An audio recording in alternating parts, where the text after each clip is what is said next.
Национальные проекты построены вокруг человека ради достижения нового качества жизни для всех поколений, которого можно добиться только при динамичном развитии России. Так о нацпроектах говорит глава государства Владимир Путин. Открытие, строительство, оснащение оборудованием – все для комфорта и качества жизни граждан. Только по нацпроекту здравоохранения в регионах создаются национальные медицинские центры, специализированные отделения для ранней диагностики заболеваний. В селах открываются фельдшерско-акушерские пункты.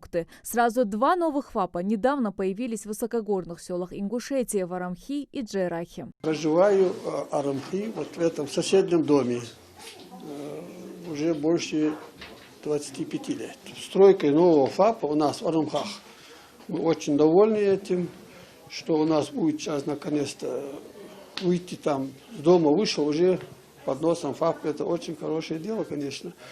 И также у нас очень много отдыхающих здесь рядом с курорт Арамхи, и тоже нужно бывает. Здоровая нация – это здоровое будущее. Цель нацпроекта – повысить продолжительность жизни россиян и увеличить рождаемость в стране. Если говорить о проекте укрепления общественного здоровья, то там свою работу Минздрав региона начинает с текущего года. Этим будет заниматься Центр медицинской профилактики республики. Что же касается демографического вопроса, то он в России стоит достаточно остро. Правда, Ингушетия все еще остается в лидерах по рождаемости. Но для сохранения этой позиции нужно продолжать создавать необходимые условия.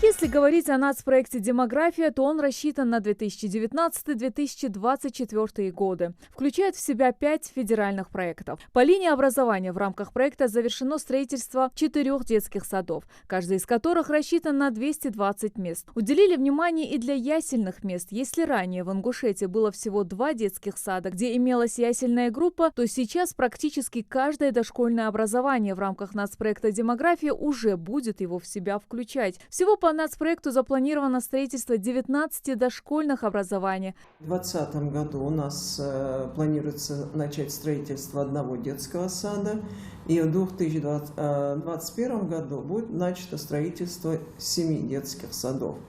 Все детские сады строятся в рамках соглашения, заключенного правительством Республики Ингушетия и Министерством просвещения Российской Федерации. И на эти цели выделяются финансовые средства из федерального бюджета. Также у нас в рамках демографии проводится строительство детских садов по межбюджетному трансферту. Уже построено 4 детских сада.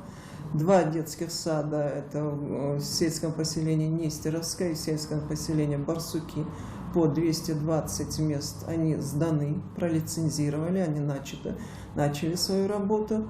2 детских сада, которые уже построены, это Нижние Чулыки, город Карабулак, у нас находится на стадии лицензирования. Безусловно, еще один важный вектор развития республики – образование. Только до конца 2024 года в регионе появится 15 новых школ. И все это в рамках нацпроекта образования. Ввод объектов в эксплуатацию позволит обеспечить новыми рабочими местами и создать тысячи ученических мест. Также открытие новых школ позволит решить проблему 3- и 2-сменного обучения. У нас в рамках реализации национального проекта образования реализуются различные региональные проекты. Один из них – это региональный проект «Современная школа».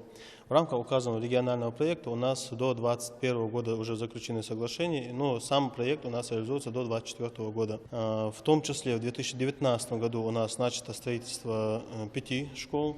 В рамках указанного нацпроекта завершение строительства планируется в 2020 году, в декабре, в конце года. Мы еще планируем строительство детских садов. Детские сады у нас уже идут в рамках реализации нацпроекта «Демография». Но мы идем там как уже соисполнители данного нацпроекта, а ответственным исполнителем является Министерство труда и занятости. Вот. Именно соисполнительной части строительства детских садов у нас планируется строительство до 2021 года 26 садов, из них 25 садов по 220 мест и 1 садик на 190 мест. В рамках федерального проекта сохранения уникальных водных объектов и нацпроекта «Экология» в текущем году будут реконструированы водоемы Карабулака и Малгобека. В планах провести модернизацию территории вокруг пруда, ведь это одно из самых привлекательных мест отдыха в Назране. По поручению главы республики подрядчиком разработан проект, дизайнерский проект. Здесь будет благоустроен. То есть будут установлены скамейки, освещение будет, фонари будут установлены, будут устроены вот на этом месте баскетбольная площадка, волейбольная площадка, ну, чтобы дети и население, и люди могли сюда приходить, провести время, отдохнуть себе. 36 новых автомобилей поступили и в рамках реализации федерального проекта «Безопасность дорожного движения», нацпроекта «Безопасные и качественные автомобильные дороги». Все авто оснащены радиостанциями, планшетами, подключенными к необходимым в работе базам данных, сигнальными устройствами и медицинскими укладками. С появлением такого арсенала борьба с нарушителями должна выйти на принципиально новый уровень. Прежний автопарк был сильно изношен.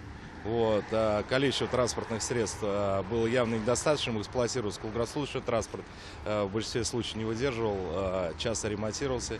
Сейчас действительно это одни из лучших моделей, высокодинамические, с хорошими силовыми качествами, маневренные. Спортивному направлению также уделяется большое внимание. В рамках нацпроекта «Демография» в республике уже сдан в эксплуатацию ФОК в сельском поселении Сагапши. На очереди к сдаче ФОК с плавательным бассейном в Насыркорте, и там же возводится футбольное поле с искусственным покрытием и беговыми дорожками.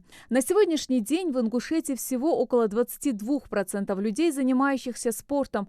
Их число до 2024 года по нацпроекту необходимо увеличить до 55%. Сегодня в республике реализуется 51 из 67 федеральных проектов, предусмотренных в составе 12 нацпроектов. Ощутить позитивные изменения и наблюдать за исполнением нацпроекта можно уже сейчас. Светлана Томова, Новости 24.